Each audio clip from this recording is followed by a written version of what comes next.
And welcome, ladies and gentlemen. It is going to be a nice day of European Dota 2. I'm going to be joined by my fellow bald head, Otomo. Thank you very much for joining me. Thank you for having me, Matt. It's lovely to be here with you, my follicle brother. It's always nice that when we work together. And yeah, we're going to be bringing you guys NAVI versus PARI. NAVI, I believe, was an invited team to the close qual, whereas PARI had to go through the open qualifier. I believe they passed through the first time, correct? Like just the first open qualifier? Yeah, they made it pretty convincingly, which is not too surprising. I mean, they are a pretty decent team. Have had some struggles with the latest roster recently, but to be fair, Division 1 Eastern Europe is super stacked. Definitely expect them to make some waves during the upcoming major, obviously. I'm still my belief is that the outsiders are going to take the entire thing. But that's just me. Now we have PARNI versus Natus Vincere. And Navi has been looking extremely solid lately.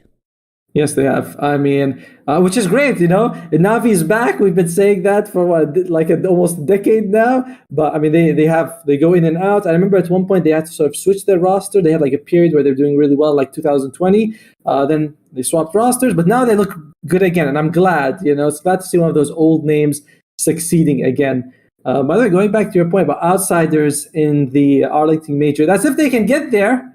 That's assuming that they all show up. Right now, I hope that everyone has sorted their visa. Otherwise, they are way too late in trying to sort their visa because they kind of have to be in the country already at this stage. So I hope that we're not going to get any more cancellations going on because there's already one team not going, another team with 3 people less. And, well, of course, Pure also not being able to attend. So it's going to be a little bit of a wonky situation there. That's kind of the downside of certain majors, of certain things happening. And don't forget Talon also. So that's 4 teams affected so far with the travel. I believe Q is not able to go from Talon. They're going to go from Zephyr. So that's 4 teams. One team completely dropped out. But that's another tournament. We're here now with these teams. And is it fair to say that Navi comes in as the favorites? 100%. 100%. It's going to be a very rough ordeal here for PARNI. They, I think, did just survive this season, or did they falter? They might have faltered this season and got relegated in the Division 1 DPC. They got 2-0'd when they played against Navi the previous time during the DPC. Both games 27 minutes for Navi, 23-9 and 25-8. So, yeah, it is going to be worthwhile to say that they are severely the underdogs here on the PARI side. Well, that's why we root for them, right? We believe that they can do it. I believe PARI also still picking some of those interesting heroes like Storm Spirit. They haven't it's still keeping it in this patch. So we can maybe they're underdogs. They pick the underpicked heroes. They can win it. They'll be winning it with style for PARI. So I look forward to the match in general. Maybe we'll see something like yesterday with Polaris versus Talon, where Polaris, they managed to win Game 1. Game 2, they had a 40,000 gold lead, and Talon still won. So we're seeing that this close qualifier, there are some surprises happening in all the regions. Yeah, a little bit too much, that one. That one was really something. I did watch that match. That was a good game. It was a good game. It was very depressing to see if you're a Polaris fan, unfortunately. But I mean, looking at these teams that will be competing here today, there are some very big teams, of course, because it's European versus, European, just Western and Eastern European thrown in together, which is, it happens from time to time. But when you're looking at qualifiers, that's kind of strange, considering, both these regions are close to being the top 2 regions in the world. Last 3 TI winners were either from Western Europe or Eastern Europe. Last 4, I believe, actually, if you go all the way back, because it was OG twice, Team Spirit, and before that was Team Liquid. So last 4 TI winners were all from Europe, which is... and the one before that, which one was that? Wings? So that was Wings Gaming. 6 was Wings Gaming, then 7 Liquid, and 8, 9 OG, 10 Team Spirit. So Yeah, the last 4. Yeah. Okay. Yeah. Well, You're it making me says it doubt. there. You're We're like, just beating China to a pulp. Yes. you subscribe to the East versus West, like they're like But yeah, I mean China, dude. I feel so bad that Extreme Gaming is not going. When you mentioned that, like not Yeah. going to Arlington, that is very unfortunate. The team has 400 DPC points, so if they could have secured, I think around top 4 would have been enough to get you to TI, but they actually drop out of the tournament. So I feel really bad just seeing that story. Yeah, that's why, if I'm not mistaken, RNG and LGD have chosen to just like not go back to China until after TI. They're not taking any risks, which is a very smart thing to do. I think they're probably just going to be boot camping for, and to be fair, that they can go wherever they want with those two teams, considering they are already heading up to Arlington. They just had Riyadh. They probably, they'll do whatever they want to at this stage. But nonetheless, we're quickly getting ourselves ready for the game to hopefully start soon enough. Looking at these two teams, I mean, I've been a big fan of the NAVI players for a very long time. VTune, No One, Lays, Sweden Strong, and Solo. Well, Sweden Strong came in a little bit later than the rest, but No One and VTune and Solo, those are classic god tier examples of just superb excellence. We're looking also at what the two teams sort of pick. One of the heroes that I feel has been like very valued recently has been Tiny, both as a support as well as I was gonna say like a carry, but he's also we see a lot of him being played mid. In Southeast Asia, Yopaj picked him mid a lot of times. So do you feel like Tiny is too strong, or do you feel like teams are just very comfortable with the hero because he's so flexible? I think it's a mix of both. It kind of feels the same way as with Dawn. Dawnbreaker, it's broken. Five different roles that it can be played with. But there are just a couple of heroes that are just too good in this current meta, and especially as a 4 position, some people are astoundingly solid with the hero. Yes. Oftentimes, when I see Tiny, I also see the Marcy being picked as either a counter, or if like it's Tiny's band, they always go with the Marcy because she has a very similar kit with the displacement, rebound. It's kind of like a free blink dagger for Tiny.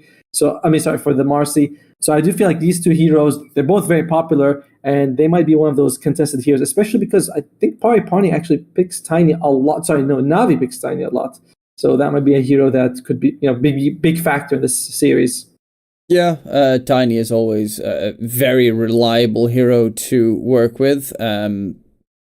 It is going to be, of course, interesting to see how they're going to handle it. I think it's primarily strong in the 4 position. Tiny mid can still do things, but the problem with Tiny mid that I see in a lot of teams is that they have a Tiny mid and then they've got like 2 supports that are a Grimstroke plus a Marana or something. And then the Tiny blinks in and he looks behind him and there's no one with him. He's all alone jumping into the middle of the fray. You need like a Clockwork or a Marcy or something to join him when he jumps in. Otherwise, he's just easy to pound. Or a Dawnbreaker. By the way, I feel like this is where we're going to disagree a lot, despite the fact that we look so alike. Because I don't think Dawnbreaker is as broken. I mean, I know she's highly picked, but in almost every region, she's below 50% win rate. I think she's too popular. I don't think she's too strong.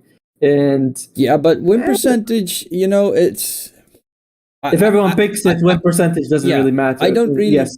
Win percentage doesn't matter if, for instance, a team that, let's say, you look at the win rate in Western EU this season. If any of the games Alliance picked a hero, that hero dropped in win rate because Alliance picked the hero. And that's fair. And so if they constantly pick the same hero, then, the win rate of that hero is bad in the region. Yeah, because one team is picking it every single time and they're losing every game. Because that's why win percentage, arguably, it matters. But on the other hand, it also doesn't. Their last patch, for instance, I saw in pub games, Meepo at 53%. There was not a single Meepo in a pro game. It mattered 0. I mean, I think there's like a Western Europe team, I think, that picked Ogre Magi 6 times. They won all of them. It's like, 100% win rate. But that's just because that team actually won all their matches anyway. So whenever they pick also looks, unbalancedly really strong. Yeah. I think just because the hero gets picked up, I don't think Dawn on its own is really that strong.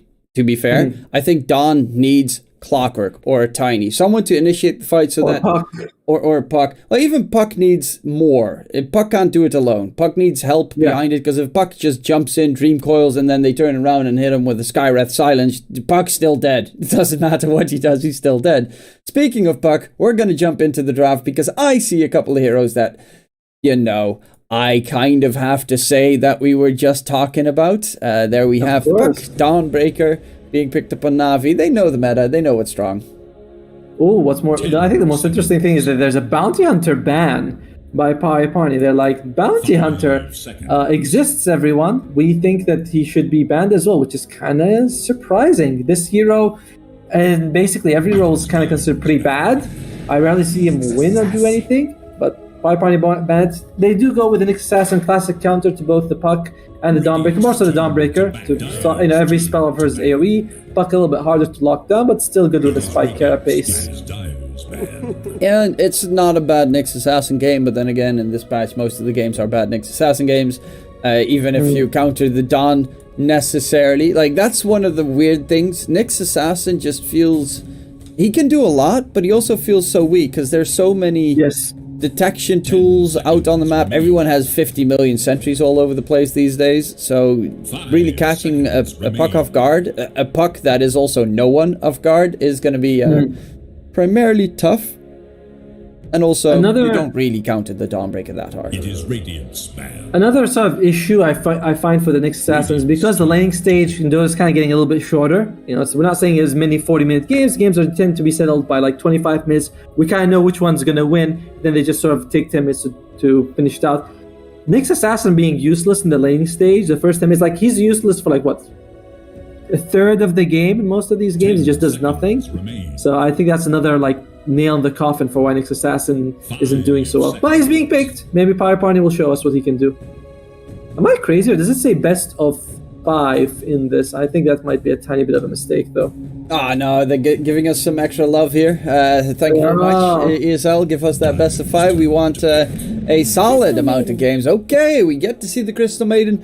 I'm actually so on the fence on that hero, because on one hand, she is a creep. She's a literal creep. Yes. But on the other hand, she is a creep. Her laning damage is astoundingly heavy. Yes, and with the slows, the disables as well, you pair her up with a hero who can actually take advantage of that, like maybe a Monkey King or Chaos Knight. She looks really good in that situation. Definitely looking like a pretty dangerous scenario here. Coming forward. Crystal Maiden does hate the Nyx, though. Nyx is actually really good. Like, that's a 1+ right now. This is a very good Nyx game. You don't get to see that very often. PARI, Dazzle, Ember, Razor. They have honestly, their lineup, their draft is all over the place. They have a little bit of everything, but a whole lot of nothing. The Ember pick is kind of cool. Like, it's interesting to me because you're taking it a bit early, and okay, Navi goes for Nature's Prophet. I was gonna say, thinking about Nature's Prophet, that's why Ember Spirits. I don't think there's plenty of lockdown on Navi's side. Like, you can be hit by the Dream Coil. Dawnbreaker and Crystal Maiden need someone to set them up, but if you're unable to dodge the Dream Coil, you're just going to be killed all the time. It's fairly squishy. Razor's gonna have to jump in. I guess this must be a Razor off lane, so we're gonna have Nyx 4, Dazzle 5. It's like you said, there's a lot of everything, but not a whole lot of any one specific thing. So yeah, a bit of everything. I would agree with you on that one. There's a lot of everything, but still a little bit too little of most. They don't have tower push. Their Roche capabilities are weak. They have decent, like, their lineup is mainly Ember and Nyx, jump in, get a kill, go away. And they are building up to defend a safe laner a la Alchemist or something, so that they can just like let him go completely ham on the enemy team and hope that he farms it too much. an Alchemist. We'll see what else they want to go with. For Navi, it's Dawnbreaker or Nature's Prophet, who are sort of these flex picks. We know Crystal Maiden is going to be 5, Puck is going to be 2. Dawnbreaker could be the 3 or the 4, maybe even the carry. Nature's Prophet, either the 1 or the 3. So Navi, this last pick, it's going to tell us a lot. What do you feel? What do you feel like this Dawnbreaker is going to be? This Dawn, I would assume it's an offlane Dawn, and they're going to be playing Safe Lane V2 Nate's Prophet. Radiant's turn to ban. By the way, I think... Oh, Tiny, I was going to say this. Tiny's... Alright, so offlane. Alright, I think that's going to be fine as well. I wouldn't mind seeing that at all. I feel like Dawnbreaker, though, might want to be a support just so that she can work with the puck. You know, you throw a coil, you ulti. If it's a bad fight, Dawnbreaker dies. You don't sort of mind. If she's an off-lane Dawnbreaker, that would be a bit more of an issue, though. 5 seconds remain. Yeah, it is slightly more of an issue, but for the most part, you know, Dawn should have a good lane against most enemy heroes anyway. You got a bit mobility against the Dazzle to get away from the slow and whatnot. I'm okay with either, to be fair. Though I definitely think Nate's Prophet safe lane is just stupidly strong. It's looking likely that this is a Razor off lane comboed with the Nyx Assassin. So then you prefer to have a Nate's Prophet there instead of the Dawnbreaker in the lane, because Dawnbreaker would just get completely crushed. For sure. Yeah, you don't want to put Dawnbreaker as either a 5 or a carry, because that's just not a good lane for her. Meanwhile, PARI, they're going to go with their last pick. Probably a carry, unless this Razor goes for a carry. Which, I mean, if we're thinking Dawnbreaker is going to go in the offlane, an either role, then you might want to put Razor there. But if she's going to be support, countering her with the Razor is not really worth it most of the time. However, Razor and Dazzle, that's a good amount of like slows you have combined. Razor Dazzle, it is pretty annoying to deal with. But, you know, Nate's Prophet's close to the tower. You can body block with the creeps. If you have a Crystal Maiden with you, you can freeze them, hold them at bay. 10 It's seconds. pretty A-okay. I really do prefer the Navi's draft right now. Even, you know, beyond the fact that I personally think that they're an amazing lineup. Oh, yeah, for sure. Like, no matter what, at the end, Navi's just heavily favored. Whether, even with a draft disadvantage, it's still the better team. So I would be shocking if they just... Well, not shocking entirely, but they would just more likely to take it. PARI has to really outdraft them for us to feel like it's a 50-50 game. And I wouldn't say they outdraft them at all. Let's see this last pick, what they go with. There we go. That is a god pick coming in. I like it. I like it a lot. I'm glad they're going for something... I mean, they can still also flex the Pudge, right? Could be carry, could be offlane, based on what Navi's last pick is. 10 seconds. Well, yeah, I still think it's going to be a carry Pudge. Of course, last pick, if they go for a random Ursa or something, then he's screwed. But, yeah, well, to be fair, Ursa laning against Razor is also kind of hell. But Pudge is just such a solid hero in this patch. It sounds weird, I know. But if once he gets that Ags and he just starts walking around, he cleans everyone up. And he's so hard to bring down at the same time as well, which is something that I really like to see in the carry. Navi could go for Ursa, and like he's the carry, but they put him in the off lane against the Pudge. They put Nature's Prophet top anyway against the Razor. They like swap the lanes around a bit, so it's not the biggest deal, I think, if they do that. And they kind of need someone to be a little bit... Ooh, Timbersaw. Good. I was gonna say, I feel like they need someone a little bit more in the front line, because right now it's Dawnbreaker only. The other three are a little bit squishy, especially like Nature's Prophet early just cannot tank. Same thing with Crystal Maiden. Puck relies on mobility, not durability. So you definitely need someone else, and this Lays Timbersaw definitely solves that problem. Yeah, I like it. The Pudge to be played here. I have seen Pudges beat Timbersaws in lane, so it's not, you know, pick the Timber to counter it. Later on, when you get to the late portions of the game, yes, it tends to be the case, but normally Timbersaws want to have Timber Chain, because if you don't have Timber Chain, he hooks and he spreads his gas all over you and you die. His love. Well, you know, I don't want you to receive your love at the very least then. But yeah, his love will be spread, and that will take down the Timbersaw. I like the Pudge a lot. I still think that Navi's lineup is just, it checks all the boxes. It's got push, it's got global presence, it's got mobility, it's got Roshan. It's got every single piece you need for a lineup. In terms of stuns, though, that might be something where it's not, I'm saying it's lacking, but if the Dream Coil misses, your stuns are Starbreaker, which is Telegraphed, and Frostbite. So that's not amazing for Navi's side. That's the only thing where you can say, like, it's all on a lot of it's going to be on no one to get those coils off. Fire Party a little bit more, you know, with the Nyx Assassin stun, Ember Spirit chains, Pudge Bite, even Dazzle can get the shot. Like, there's a little bit more. Nah, they actually have less. I wouldn't say they have less, man. I got mean, it's a Pudge please. ult, you got Nyx stun, that's it. Carapace, it's got two okay, stuns. Carapace. Searing Chain. Yeah, but that's not a stun. I mean, that's the same as Frostbite. Yeah, so I mean, it's Dawn has 2 stuns, then you've got the Puck with a stun, then you've got the Nage Prophet later on gets the Sprout, which is a root, aka Ember's dead. Every single time. That's level 20. That's but, like a you know, long you could also talk about the Dazzle Shard if you want. I see what you did there. But the Dazzle Shard, I've seen a lot of Dazzles lately, which is so weird, that they go for like max level healing or max level Shallow Grave, and then they've got 1 point in Poison Touch and buy the shard, and then they're like, yay, 2 people hexed. That is value. Once every 30 seconds. Yeah, that was like, yeah, definitely. Like, you have to invest in it. We'll see what immersion goes for. Maybe he'll go for something completely different. But it seems like shard is just absolutely core on Dazzle, and almost trust you. Well, spots the rune here on the Nyx Assassin. Sorry, the ward. Well, let's see. Are they gonna get any shenanigans going in? ILTW. The international spirit. Actually, I'm curious. Since when is ILTW playing for PARI? I know. I read his name. I was like, that. I thought it was Mankushi. What the hell? Yeah.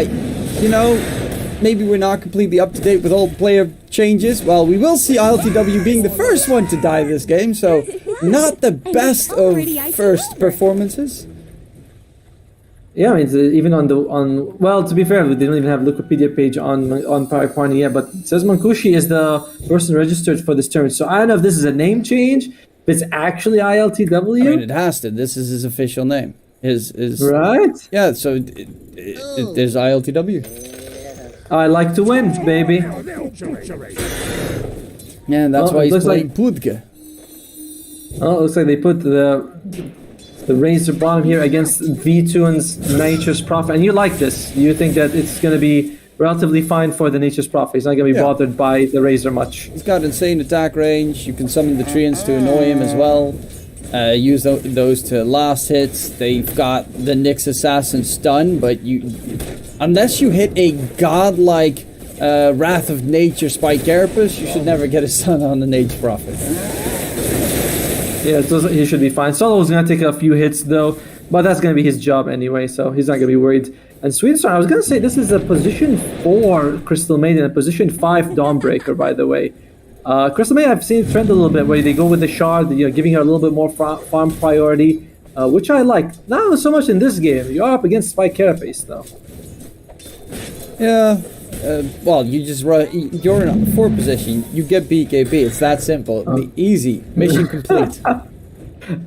Haven't you heard of the Aghanim shot BKB with Crystal Maiden build? It's so good. Like, yes, it is. Yes, it just takes you until 65 minutes in the game, and then you've got the item finally achieved. Hey, she's got Frostbite on creeps, you know. Easy jungle farm, to be fair. Mirana Arrow or Freeze? Oh, speaking of Freeze, W taking so much damage. Laze doesn't even have reactive armor. 0 defensive tools being used here for Navi in the top lane. They just going on the aggression and immersion, dropping low. Sweet and strong. Double kill, killing spree, all 3 for Crystal Maiden. That BKB, Aghanim Scepter, Blink Dagger Shard's gonna be up in no time. I was gonna say the dream is not. It's not a dream in this one. It's a reality. I actually saw the Crystal Maiden take the bite at level 2, and I was like, she intends to go for a kill, because if you're not, you go for the aura just because you help everyone else. And actually, almost level 3. You know, in 3 minutes, she is level 3. Yep, that's easy. Crystal Maiden Gaming gets one value point in Arcane Aura. For the most part, I assume it's just going to be leveling the other 2 spells to max, because, well, value point is kind of all that you want to gain. It doesn't have any regen left because she did use all the mangoes. Not too far from a Tranquil Boots though, so I think she'll be fine over, like, in general, once she gets that. Plus, you might want to put 2 points in Arcane Arrow, that the value does double at level 2. Never refuse gold given. Let's see what is happening. No one in the mid lane matchup against Depressed Kid. He's just having pretty A-OK farm, so is Depressed Kid. They're not there's definitely kill threat between them, but for the most part you prefer to have a rotation coming in.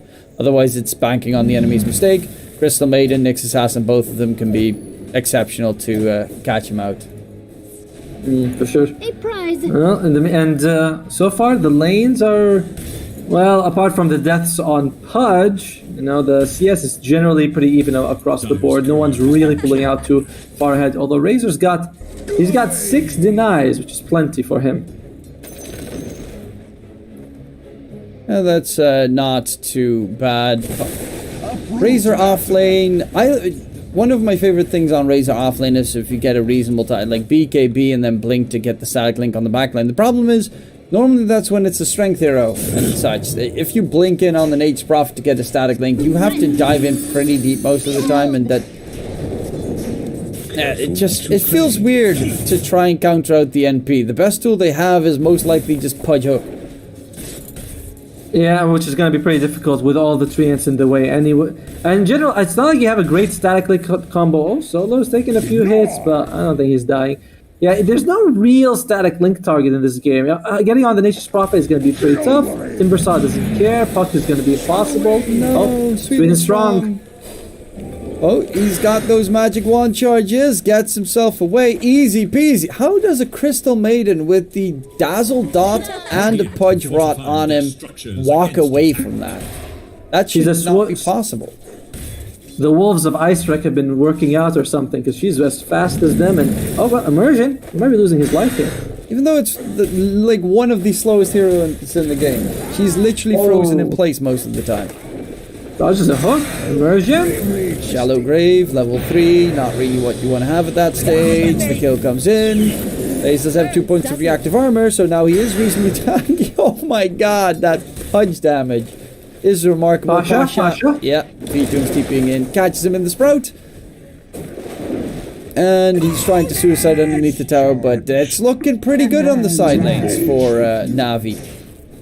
This is just turning into a bit of a disaster. It's all going to come down to Depressed Kid making space at this point, because the lanes are just going like a... This is a nightmare scenario. And by the way, I like how V-Toon, he actually baited the teleport a couple of times, forcing Pasha to go where he wants to, and he's like, alright, I'll just come here. Hey, easy peasy, lemon squeezy. Just sweet and strong. Oh, the Dream Code comes out. They want to catch the crystal, but the crystal will just be able to... Bottom lane, V-Toon.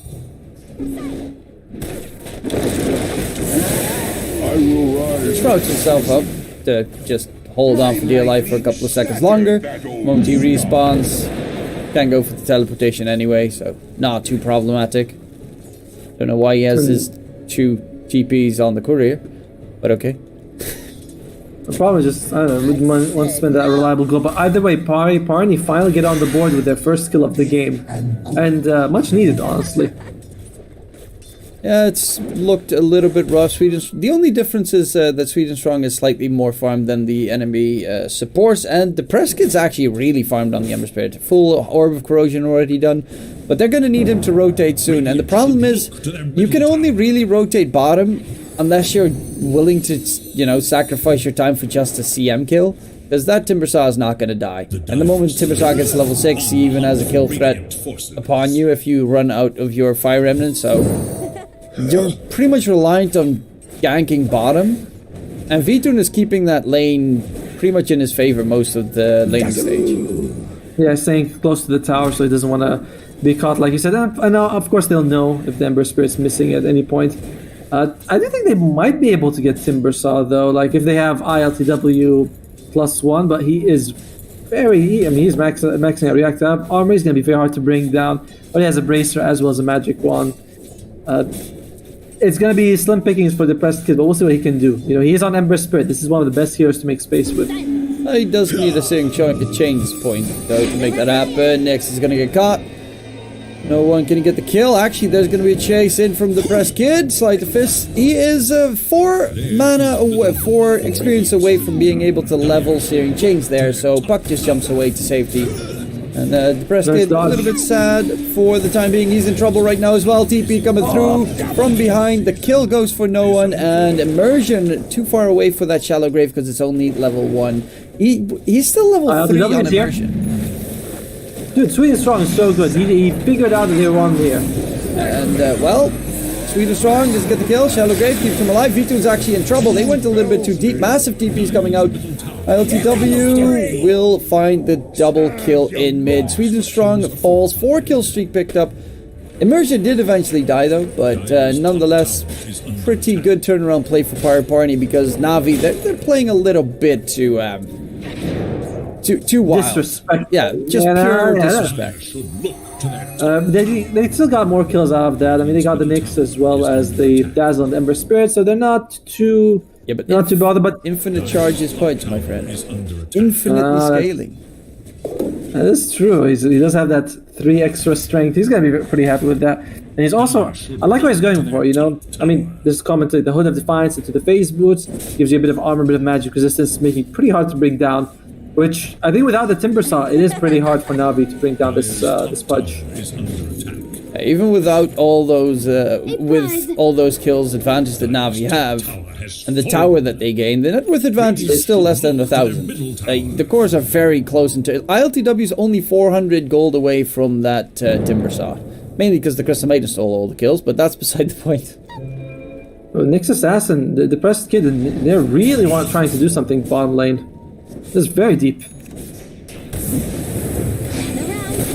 Well, not going to connect. Assassin will be at the very least picked up. But they're spending a lot of time roaming and they only find a Nyx Assassin. It's actually not too bad here for PARI for this stage of the game. If Pudge does not get completely slaughtered and gets decent timing on his items, he becomes very scary. Of course, Timbersaw technically would counter him, but Aghanim Scepter kind of also counters the Timbersaw in return. Yeah, it reduces the healing, I believe, by oh my amount, 25%. God, Sweet and Strong. He just solos the Depressed Kid right there. They come in a little bit later, of course, no one just for good measure, but Sweet and Strong with the level 3 Frostbite, Freezing Field, and Depressed Kid's just dead. Yeah, I mean, you really need the Ember to have a good game. He's up. Oh, dear. Solo will be taken down. ILTW, he's raking in all those Flesh Heap stacks. Give me more. Continue the fight. Nice. Oh, nice back efforts. And Lays will be trying to Timber Chain back. ILTW has a hook in a couple of seconds. The root will be there. ILTW, at least stay in range for the Flesh Heap stacks, my dude. Right? I was like, why is he not going for... Yeah, well, he decides it's not worth his time. And so this is a successful fight for PARNI. And they're punching back. They're punching back hard. Yeah, they're constantly keeping them on their tippy toes. The only difference is right now Sweet and Strong is just playing out of his mind. That's literally it. Immersion did max the Shadow Wave, so it'll be interesting to see if he goes for that shard early on. Probably not. It's like you said, you don't want to just hex 2 people with a 1400 gold item and just... Oh, well, solo, he might walk into a few enemies here. He's not so solo right now. Yeah, he is very much being chased as we speak. Will he be able to... Well, they won't actually go for the kill just yet. They need more than just the 2 supports because they don't really have that heavy kill supports coming in. The stun will get there. Pasha walking through and Solo will die again. Spike Carapace, very useful tool this game. It is excellent to have against the Dawnbreaker, the Puck. You know, even you can catch the Timbersaw, the Depressed Kid. He's in the mid lane. Might be going mid here for Navi. Oh, hooks the Puck actually, holds him down. Big Nom, stun comes out. And a big kill onto no one. In comes Sweden Strong, but he's going to get interrupted because Spike Carapace is a tool. And the Nyx Assassin coming back here. He's doing a lot of work on this PARI side. And yeah, 4 position supports really are the shining star so far. For sure. Like we were saying that this assassin not great here on the laning stage, but after that he gets a little bit more active. He gets online and he's maxing out Spike Carapace because the cooldown does decrease significantly, 25 to 10 seconds from level 1 to level 4. And just throw it down a couple of times in the fight can make a big difference. I like that a lot. And yeah, this is not as clear cut as it looked like in the first couple of minutes. No, it looks pretty solid here coming out from the... well, both sides, to be fair. Navi with the very early aggression, but they're kind of stopping their farm game. And PARNI, they're turning up the heat. 5 flesh heap stacks on the pudge. Yeah, continue those fights. Next item's going to be the Ags. He's going to get it at a very good timing. ILTW subbing in, looking pretty neat on the Pudka. Pudka. And by the way, that Sweden Strong CM that looked really good at the beginning, she's barely ahead of the Nyx Assassin now. It's like, 200 gold is nothing by the time she comes back. Maybe not by the time she comes back, but in a couple of minutes, if he doesn't die, he gets a couple assists, and he'll just be right up there with her. And what is she going for? She's going to go for the Force Staff first into the Shard. Force Staff this game, you can just break the coil, move people out of, if there's somebody Nyx Assassin.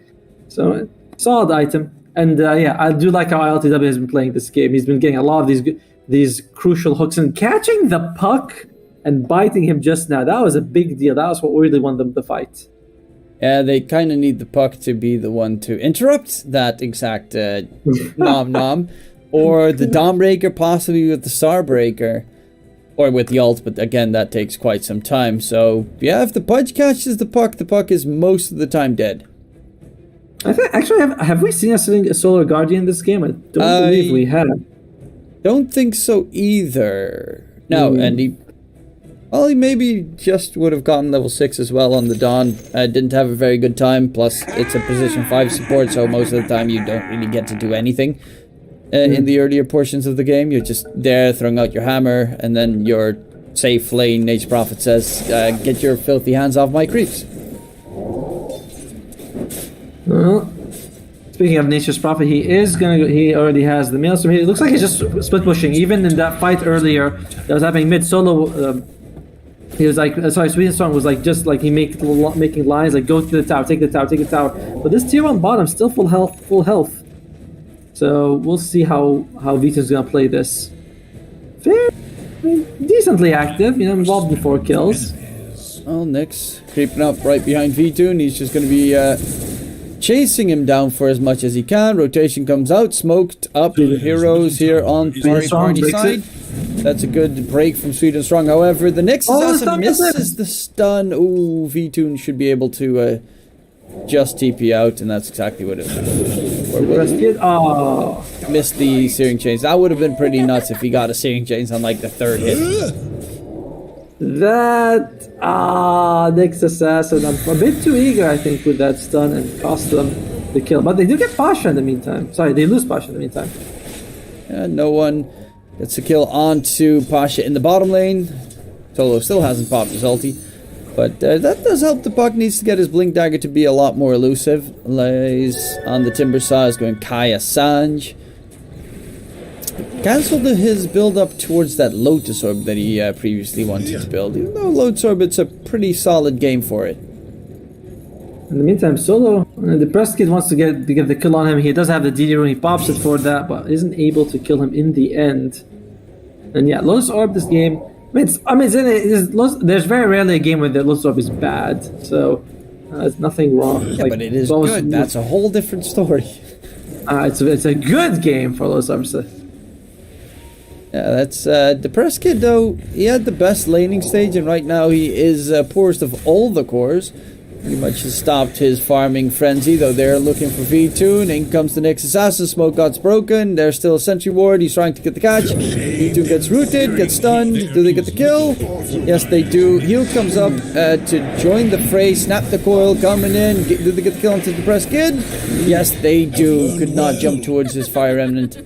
And it is going to be the Nyx Assassin being hunted in the trees, zapped down in response. So they find the kill. They do have to sacrifice to him return. And that Ember Spirit, yeah, Ember is a hero that doesn't really like to come back from behind. No, he doesn't really. He's not. He can recover okay, but he's a hero who likes to leverage his his net worth lead and experience lead to make plays. Because when you're behind, you're just super squishy, and you just get bursted down like he did. I mean, at least they got B2 in Sweden strong. He knows this is coming. Looks like he's just gonna be fine. He's just lying in wait. No one as well. Just chilling. Immersion hasn't made any moves towards that shard just yet. Trying to just get mana boots. So this is it is a very poor Dazzle. It's also a little bit sad for me to see Immersion playing as position 5 always, considering I one of my favorite hero player combos is his Earth Spirit, and that's not really position 5 hero to be played anymore. No, not at all. At the meantime, but yeah, I mean, if you compare him also to Solo, who can do this Dawnbreaker thing, where you can just farm anywhere you want as long as you have the Solar Guardian ready, and it's much easier to get net worth in that situation. And at the same time, Immersion is just suffering. Still, no arcane boots. Yeah, we're not gonna see the shard for a long time. He's maxing out Shallow Grave next. Radiant should look to their bottom tower. Yeah, it's not necessarily the greatest. 2 points in it is you get 4 targets that you hit. If there are no creeps, then it's pretty nice. But the problem is you're playing against Nate's Prophet. Nate's Prophet summons a bunch of treants. You throw out your poison, and the treants soak up all the hexes right in front.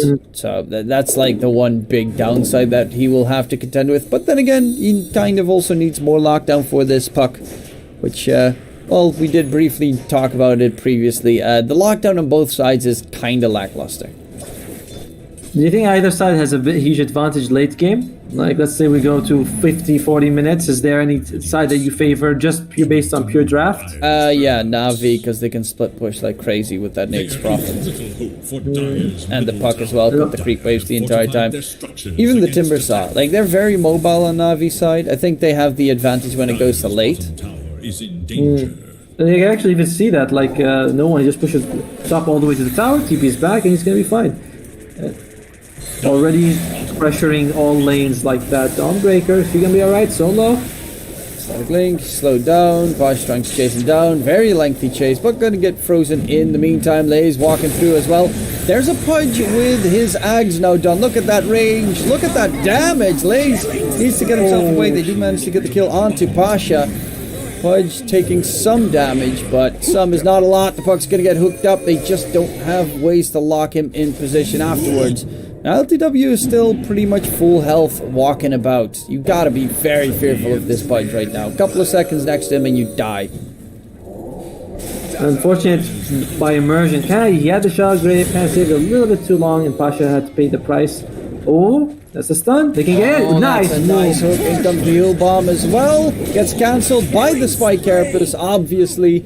And they get the kill onto the Timber Saw. Dude, that was amazing. Like, the way after the Nyx Assassin lands stun, LTW immediately throws a hook, the press kid moves to the side, bear dodge, like that is just very impressive. I don't know if LTW is standing in or he's actually a new member, but that's some great communication between them. Yeah, it's they're doing a good job at the moment, though net worth wise, Navi are getting a solid lead going in their favor. Sieging power is not great here for PARI, so they haven't taken a single building off the map, and they're not a lineup that really does that whatsoever, unless you get maybe an Aghanim Scepter later on the Razor. Press Kid jump by no one. In trouble. There is a Pudge hook. Almost actually hooks up no one, but Press Kid probably should have headed right for his Pudge in that situation. Seeds of fortune. I was gonna say, remember all that great communication we just talked about? Maybe not, LTW. Definitely.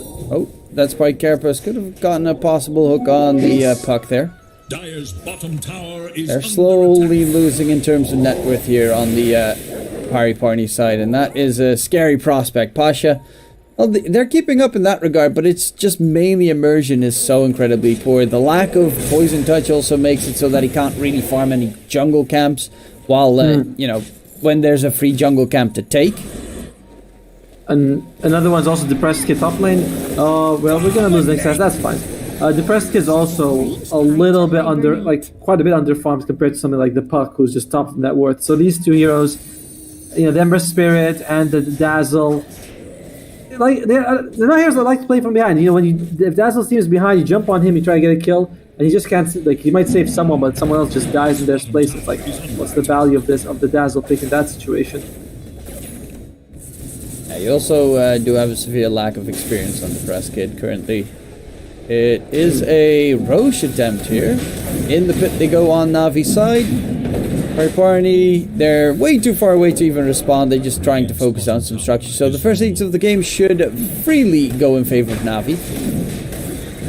By the way, Solo, early on, he wanted to go for the Holy Locket, but instead he switches over for the Flash, which I assume is going to be the Wraith pack later. And you look at... Oh, here we go. Someone's got hooked. Oh, that's dead. Does get taken up. I mean, to be fair, Holy Locket would be a very stupid move against the Nyx Assassin this game, because you never get your ulti off anyway. So the healing is minimal. Luminosity still does heal, but for the most part, very minimal. And also Wraith Pact in this game, you look at PARNI side, who do they have who can actually like sort of hit, you know, like a Snapfire or something like a Miran who has this fast attack speed? Neither of the Sport does it. Definitely not Pudge, Ember Spirit, and Razor Candace. It is a great Wraith Pack game as well. Oh, so really like Razor gets his level 25 talent, 80 attack speed. Oh yeah, just crank up that level 25. But yes, I mean, that would help for sure, but it's still just a great Wraith Pack game for him, and I really like the adjustment by Solo for doing that. LTW. Next item's going to be the shard, so he does have a save at that point, especially if someone gets like Dream Coiled. You can still hook them out and save them out of the Dream Coil. Donal Shroud also finished up. Always nice to have a little bit of extra mana gain on a Pudge. Plus spell lifesteal is like insane with the Aghanim Scepter. And a Dazzle with the healing amplification from a Shallow Grave, max level. Well, so I might be going. What's Dazzle going to go for the Glimmer Cave. That's cool. Oh, the smoke is gonna break here. I think one of it does. Yes, does. And there you go. There you know. Trying to go for the hook. Does not get the connection. There's a nice ward placement behind the tier 2 tower as well. And Solo LTW, there's the stun, hook him in, get the free kill onto Solo, thank you very much. Easy flesh heap stacks, there immediately can jump for more. If they can get a catch, Sweet and Strong is most likely just going to be the target top side. And will LTW make it in time to get the heap? No, he decides not to. Yeah, it's like, yeah, there's no going to make it there. But I mean, during this time, they're still like not really pressuring towers. We'll see if they want to go for a tower, but they're only taking one tower this whole game. Yeah, they just can't. It's just that simple. They can't. They can't. They can't hit buildings. They can't hit buildings. Like Pudge, his attack damage is pretty okay, but his attack speed is atrocious. The Razor's Ags is literally the only way that they could push buildings later on. Razor's gonna go for the BKB, not too far off then into the refresher, or maybe he'll get the Dags after that, but it is gonna be a long time before PARNI can really threaten buildings. And for Navi, that means that they can just sort of keep all the lanes pushed out however they want. They're not worried about it. Yeah, they're gonna stack the gold lead for a little bit. It's just gonna be a straight up split push game the entire time. Because they take so long to take down buildings, and that's just enough time for a V2 Nate's Prophet to TP towards your top tier 2 tower and right click it down, or your bottom tier 1 that surprisingly is still standing. Yeah, I know. He was actually bottom for a long time, and I was surprised. I was like, he's not taking it. Well, anyway, V2 also has the BKB. The only thing that goes through for PARNI would be the Dismember. You can also argue that's Razor's Eye of the Storm. Kind of ignores its physical damage, same thing with the Static Blink. But either way, that means a lot of disables coming out from PARNI are going to be ignored. Everything from the Nyx as well as from the Ember Spirit. you do have Blink Dagger now on the Nyx, which is actually a pretty big pickup. Later on, you know, at one point I assume he's going to get that Aghanim Scepter, because that's literally gold for him. Solo does get the counter ward just in the nick of time, but he will immediately die afterwards. Towards mid, they are right behind the Timbersaw as well. Second time we see that happening. Outside DW, he's in trouble, and he's just chopped up. That's a very fat Pudge, melted in a second.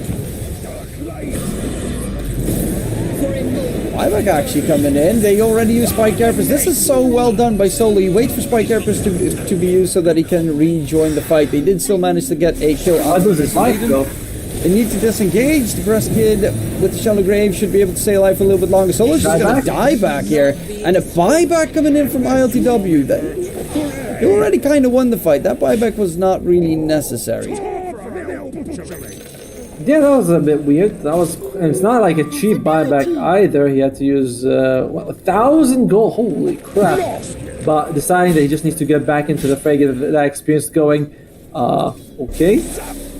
Alright, well, interesting buybacks coming out from both sides. Solo ends up dying back, and the ILTW just kind of doesn't really do anything with his buyback. Now next time he dies, he's gonna be down out for a long time. Radiant's middle tower is no more. Yeah, looking back to even Stevens at the moment. They do manage to get the tier 1 tower towards mid finally on the side of PARNI. So that is at least a very big plus to be able to continue on the map. V2, and he's going for the silver. He's actually done with the full silver edge. So this Nate's Prophet does tend to hurt a lot at this stage. Yeah, he's gonna be a threat for them. I don't think they have a way of really dealing with him aside from like catching him all by himself, or in a team fight he's just gonna be too dangerous. Lays has been surprisingly quiet. I know he's been involved in like 8 assists, but he hasn't gotten kills himself. I feel like he had a pretty explosive lane with Sweet and Strong. Then after that, we don't see the Timbersaw really popping that, like doing that crazy ice dives that we all know and love. Dire's bottom tower. But he's got, you know, it depends who loves it, because they didn't really win much with it. So. Breast Kid dropping low, but Shallow Grave comes in from Immersion, gonna keep him alive. They kind of need the Pudge to go for the Shard Nom, but he doesn't manage to get it done. There's gonna be the Eel Bomb coming through, Pasha stealing damage. Solo, however, is surrounded by ILTW. The Pudge actually taking a heap of damage from V2, and he's trying to walk away. This would be a dieback. Shallow Grave keeping him alive. He's gonna use his ulti, healing up like crazy, but Lays should be alive, and ILTW will not. Actually, Lays does get chopped down, because Pasha still hits like a truck on that Razor. Nonetheless, the rest of the team needs to disengage. Big fight coming through. 2 staying alive on both sides, but the Breast Kid's gonna get caught out right now. And there's that Sprout root. The leash coming in. That is really problematic for the Breast Kid to deal with this game, because there is no way out of it. You need a 4-staff. And by the dieback from ILTW, so his net worth used to be pretty competitive with V2. Now he's more than 4,000 behind. You know, he dies, buys back, does. Like that fight, did he get Lays? Did he kill Lays before he died? I think he did, but either way, it ends up dying right after. Not worth it at all for him. So, a buyback for a stack? Tower is under attack. Awkward. Okay. Scanning for enemies. Okay. That happened? That's an assassin right there. They will also find a kill. No one also gets a kill on the opposite side of the map, so they do find a couple of very neat additional kills after that engagement. The 4-staff you're talking about is finished on the Nyx Assassin as well, so if someone is in the Sprout, you might be able to push them out. Keeping his team alive. I would like to see that Aghanim Scepter coming out on the Nyx Assassin, because I feel like you just need that lower cooldown. The Impale, and you also really kind of need a little bit more durability on your heroes. We saw ILTW, he actually gets shredded pretty fast. The Nate's Prophet hits very hard, so that's definitely a big problem that's coming for the Pudge further down the line. He wants Blink, BKB, obviously BKB, because They don't have any BKB piercing spells on the side of Navi, except for the puck, you know, once he gets to level 25, which is actually not going to take that long, so it's still a little bit Two more problematic. levels. It's like actually more like a level and a half for him, so by the time he gets BKB, he's probably going to be already there for the puck, you know? He's not... Especially if he goes for the Blink Dagger first. And the Press Kid going for the Ags, but, you know, LTW and the Press Kid are about the same net worth. Bash is the real core at this stage in the game. Refresh Orb's almost done on the Razor as well. We saw in that fight how much damage he could burst out by just, well, static linking and running circles around his opponents. What are they going to go here for? It's a little stagnant, this game. We oftentimes just see, you know, team fights and neither team really pushing it, but that's because for PARI they can't push, generally. It's just very difficult for them. And Navi, they are very careful not to throw their lead away, so they are also not pushing the envelope too much. Smoke on smoke action. Who's gonna? Oh, there it goes. Oh, almost gets stunned up there, but now there's no spike characters for the fight. Really strong coming in with the BKB. Crystal Maiden does get nommed up in the process. Crystal Maiden will die, but a lot of damage has been done. Actually, the damage is being returned. ILTW continues forward. Solo dies. And do they want to go back in? It is a 5 versus 3 engagement. It's actually slightly less so because the next assassin does get caught. Roshan is going to spawn in 2 seconds. But again, PARI very terrible at taking Roche. Oh, they actually know it. They walk out just as it spawns. Very unfortunate for them. No one. Not rooted up. LTW does have a blink, so you got to be careful of a blink nom. I love how you call it nom, by the way. I mean, it is not. It is like the num, but Yeah. I like how you call that. Oh, dismember. Dismember is still long. Yeah, I'm still a millennial, but I'm a little bit closer to that Zoomer lingo, of course. Gotta stay hip with my peeps. And plus, you're casting for like 9 hours a day. You know, you gotta, make the words as easy to pronounce, as short as you can to get them for me. The Press Kid gets caught out. V2 from the trees, Sprout dead. That's a beaut right there. But they got to keep their eyes on Roshan as well. If you are a PARI, you can't give away that next Roche with the free shard and the Aegis. And they are looking for a fight here. Dreamco comes out onto immersion. Snaps it. He does get saved. And Bashi wants to go back in. Dreamco is on cooldown. They do have Solar Guardian. Again, Nyx Assassin using his spike carapace maybe a little bit too willy-nilly. by the way, he got quite a bit of flack while he was Nigma, and assuming this is just a name, like this is the actual LCW, which we are saying it is, he's playing phenomenally this game on the Pudge. Like, he is just really working for his team. Pasha going in. Pasha, very risky endeavor there. Doesn't have any way to heal up except for immersion on his side, or maybe a Pudge Dom. There's going to be a hook coming in. Does he get the damage? No, silence immediately onto ILTW, needs to disengage. Nyx Assassin also trying to throw another Shallow Grave, will not keep him alive, and they're just lacking damage at the moment to break through Navi. It's not likely to get any better if the Aegis does go to Navi, which it looks like it will. There's about a quarter of life of Roshan. PARI is going to have to move a haul ass if they want to get there in time, and they won't. They kind of need to disengage right now. On the side, they're jumping about, but they're sweet and strong. He's going to get taken down. The VKB from Depressed Kid continues forward. He's actually going to get Shallow Grave stuck again in the Sprout. Needs a Force Staff or a hook from ILTW. Eats up his ally, walks away from the fight. He's playing the core support role very well on the Pudge. The problem is they kind of need him to also be in the middle of that to deal the damage. Yeah, this is the second time we see him sort of save someone. He's just been doing a really good job on the Pudge, but like you said, they kind of need him to actually do more. Oh, that's a big catch. V-Tune is he gonna lose that Aegis? Wait, what did ILTW do? Oh, but he still had the Press Kid inside him, so it's still on cooldown coming in. Oh, that is so problematic. Press Kid will get the kill onto Solo. V-Tune is going for the man fight, but ILTW comes back, running through. V-Tune is dead. LTW clipped himself for a second there, so he's kind of stuck.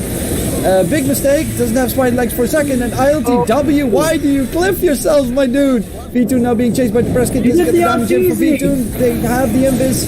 Satanic, he's going to heal up, and Debreska is going to die. Pasha, is he going to be able to make it out alive? They know where he is. Clipped by the Chakram. But he's very fast. He's a speedy boy. He took the 21 search down, but he's going to die anyway. And it's a team wipe on PARNI's side. No one beyond godlike. Getting harder and harder to see. I mean, your carry, Pudge, is lowest net worth among all the cores. And the Ember's not doing much better. Dire's middle tower is Yeah, no, they are now getting crushed. Even though that fight looked so good, but because he had his Dismember on cooldown, because he wanted to hold on to Debreska for arguably far too long, he could not chunk down the NP very quickly in that engagement. And that is very... And then afterwards clipping yourself by accident with the spider legs, that's also not really advantageous. Ideal. Not optimal, what you could say. Buybacks coming out from two of the cores. We'll see if the press wants to use it. Oh, He is rooted, leashed up He's dead. inside those trees. Those spider legs do not let you escape from the trees if you are leashed. Leech Prof is so strong with that balance, it needs to get nerfed. It is insane. Well, I don't know if they can he hold this without him? Pasha, it's all going to be on Pasha. Yeah, Pasha. In Pasha we trust. But, you know, the trust might not be completely warranted. Forced to pop the BKB still has the refresher orb, but there is no ILTW because it's a dieback 80 seconds still on the sidelines. And what, you know, PARNI, they've managed to take down 2 towers, but Navi's pushing power is pretty exceptional though. Charging forward, Pasha gets the kill onto Sweet and Strong, takes him down. V2 in the middle of that, doesn't even get harmed, and has that silver edge still going forward. Lay's trying to jump away, but the damage from V2 is immense. The Sprout Root comes out. Pasha, can he get the kill onto Lays? Yes, he does. But that's another dieback coming into play. Immersion, no Shallow Grave available. He needs to disengage, has that Glimmer. We'll keep Pasha alive, but they lose too much. They lose almost everything. They're still tier 2 tower bottom at the very least, but it's going to drop in seconds against V2. Yeah, they still has at least 40 seconds for ILTW to come back. They will have the next assassin in just 5, so it's going to be a 3 versus 5 fight. However, Pasha does not have BKB. And his refresher orb's not anywhere near ready. No one jumps in. Immersion. Nice stun. Fuck, that's a good stun, but they just don't have the damage. And in comes the Crystal Maiden, sweet and strong. Easy shard, BKB, lacking the Axe to be fair, but I'll let it slide this game because it is Navi taking game number 1 convincingly against PARNI. It looked pretty okay for quite a reasonable amount of time, but, you know, clipping yourself and just a couple of fights that went a little bit wrong. Also, the draft just was fairly weaker than their opponents. I do have to say big props, of course, to the Nyx Assassin. Like, he played phenomenally. The main reason they were still in the game. I thought that he also had a solid performance as well. It's not Pasha. Like, he became the... And later on, it felt like Pasha was the only real core on PARNI's side, to be honest. ILTW focused a lot on saving. The press kid had no net worth. But it was just a tough game in general for PARNI's side. Sweet and Strong, really good, amazing performance with the Crystal Maiden, especially the early game with getting like, 4 kills in the lane. No one basically untouchable. V2, focused a little bit on split pushing, but once he started joining the fights, was able to kill everyone. So, I mean, in Navi, we said they're going to be favorites. They never looked like they were any threats to lose the game, and they just take game 1 in the bag. Yep. But of course, that's only the first one in this series, ladies and gents. We will be going towards a very short break so that we can get everything sorted for game number 2 between Natus Vincier and PARNI. So we'll be back after the break. We'll see you then.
Welcome back, ladies and gentlemen, to the ESL1 Malaysia qualifiers in the European region. My name is DK Truman, and I'm once again joined by my bald buddy Otomo. Thank you very much for joining me. You know, we have personalities besides the baldness. No, that's all we are. We're only bald. I think if someone said, look, as Arc Warden casting, and I was like, that's pretty clever. I like that one. That was pretty good. But yeah, game one just ended. Navi took it very convincingly. I didn't think that they were ever in any threat of losing the game. It felt like they just had the control of the game. Maybe not. Network lead also came pretty early for them. There are a couple of signs of PARNI, a couple of good fights. What felt like Navi overextended rather than PARNI made something happen. And one thing you talked about was the lack of tower damage. So even when Navi kind of were a little bit, we got a couple of guys dead, PARNI couldn't do anything. Just looked at the towers like, man, would be nice if we could hit them. But that's it. Well, there seems to be a slight issue. I guess the lobby has to be remade. That's quickly going to get done. We were hoping that the draft would start slightly sooner, but, mistakes have been made. Oh, how could they? Yeah, it happens to the best of them. Now we just need to wait for the game to be ready. But yeah, they did have, the draft of PARNI had severe lackluster pushing power. That Roshan was weak. They had pretty strong heroes, but even in the initiative team fight, they just didn't really do that much. Especially considering ILTW, we talked about him doing a good job and saving his allies a couple of times. Yes. The downside, that's not what you want to carry. Yeah, that's not what you want your safe lane Pudge to do. He kind of needs to be in the middle of that thickness with his shard, with his Aghanim Scepter. I mean, yeah, even with the like you said, he has the strategy, hook people out of the Dream Coil, bite them, save them, and that's great. But then you're like, you kind of need to do damage. They had damage issues in that game. The press kit was also severely underfarmed. Pasha, punched above his weight. That guy put the team on his back, carried them as far as he could on the offlane Razor, but he can't do it by himself. So hopefully we see slightly better lanes for PARNI. I thought the top lane went worse than it should have with Dazzle as well as the Pudge. They just lost too many lives early on. Yeah, that lane went a little bit wrong, I would say. Well, a little bit. That lane went horribly wrong. Horribly wrong. Crystal Maiden just completely tearing them apart with the constant freezes. Love the hero. Also hate the hero. It's a very weird mix of, the hero is just a creep, but it's a really freaking strong creep. It's an aggressive creep, you know what I mean? She can do damage, but she can't take a hit, and Sweden Strong played so well. And also, when you turn on the ultimate, you get 30, 20 armor? You get a ton of armor at all levels. Then she just becomes physically unkillable. You have a little bit of magic resistance, she'll just survive. BKB in that game, as we saw with the shard, freezing field of death coming at you. So we kind of joked about it, the BKB shard, but Sweden Strong actually made it happen and looked really good while doing it. That's why you went for that 4th position, Crystal Maiden. It was very effective. It was very strong. It was also very entertaining. Game number 2, what they lacked, of course, in the draft on PARNI. What heroes do you think that really were their problem here? Do you think they need to focus a specific ban against Navi? I can't say so, because I feel like they had problems all over. They might come out and say they banned the Nature's Prophet or the Punk, and they'd be like, that's what they feel is the problem. But as outsiders watching it, it didn't feel like there was any one hero that was like, oh my god, this hero is absolutely crushing them. It felt like the problem was more like PARNI to adjust their side of the draft more so than banning or countering, because better, stronger lanes, more tower damage, that would be sort of all they really need to. That's the fix you can go. You can't solve everything in one draft. That would be a step that they could take. So just a completely different draft and a good one. Yep, that seems to be a very useful point of view. Not completely different. They can keep one hero. They can keep Pasha's Razor. There you go. That one was pretty good. Pasha did play really well on the Razor. Nyx Assassin was also superbly played. Heaven played really well on the Nyx Assassin. That was mainly it. Dazzle was just too poor. Didn't really. Shallow Grave is nice, but just completely broke. You don't really have any use of Dazzle if he doesn't get like the shard at a reasonable timing. With of course level 4 of the poison, because in a team fight, if you get that AoE entire team caught out, that's just so much more value for these engagements, especially against the puck. Sure. Like the puck just got away every single time. That's something I was thinking about the mid lane. Like if they could have taken, I don't know if Kunkka was banned or not, but Kunkka might have been something they could have used, something a little bit more frontline, because you got the Ember Spirit sort of going in and out. Pasha generally you will like follow one person around. Like we see that person go chase him out. He's like, I have to follow them. I stack link them. Pudge also plays very safe, so you needed someone to really start the fights. And Ember Spirit can't do it, but Kunkka might, and would have kind of synergized a little bit better with the team. So if we're going to narrow it down to like specific hero picks, maybe the mid and the position 5, I'd say would be something that you want to try something new with. Yeah, you can stay with Pudge. We're okay with Pudge. Pudge's okay. We're okay with Pudge. We like the Pudge. You know? The Pudge is always fun. I want to see that big aggro, I don't give a damn about my opponents kind of Pudge. I want to see bloodlust Pudge. But the draft is finally on the way. Sorry for the lengthy duration before it all started. So we will be checking out the heroes. The bald faces will go away. And we'll get to see if we get some fun heroes to be chosen. And respect bans from both sides. No Nyx, no Razor. Actually, well, that's a respect ban to themselves. Yeah, right. I was like, they're the ones who took it. At the same time, also, they get rid of Solo's Dawnbreaker. So Navi, they're like, we want to play a completely different game this time around. But PARNI, surprised they banned out Pasha's Razor, but he might be looking for something a bit more active for himself this game. Because he just had the best performance in the previous series. Sorry, previous game. 5 Yeah, seconds it remaining. is kind of weird though that they ban out the Nyx Assassin first, and then they ban out the Dawn, which I would assume the reason you ban the Nyx is because it counts the Dawn. Otherwise, no one would really pick Nyx Assassin in this batch. So it's kind of strange, especially considering they do have first pick. Turn to pick. By the way, it still says that it's a best of 5, even though it is a best of 3, guys. The winner goes to the upper bracket semi-finals, I believe, whereas the loser goes, to the lower bracket. So you don't lose and you're just out. You do have a chance to make it all the way to Genting here. Only one team out of 8 will make it, though. 10 Navi, seconds remaining. definitely the favorites in this series. They're starting off with a Zeus. Flexible hero. We see there's either the 2 or the either support role. Do you have any preference for the Zeus? Do you think like there's one role that suits him more than the others? Oh no, I think it's actually the fact that it's ridiculously well flexed out there. I think it can be played as nearly everything. I guess, not safe lane and off lane, even though I have seen some off lanes going in. But for the most part, Zeus as a support, I think it's exceptional. The slow is ridiculous, but also in the mid lane, it does exactly the same.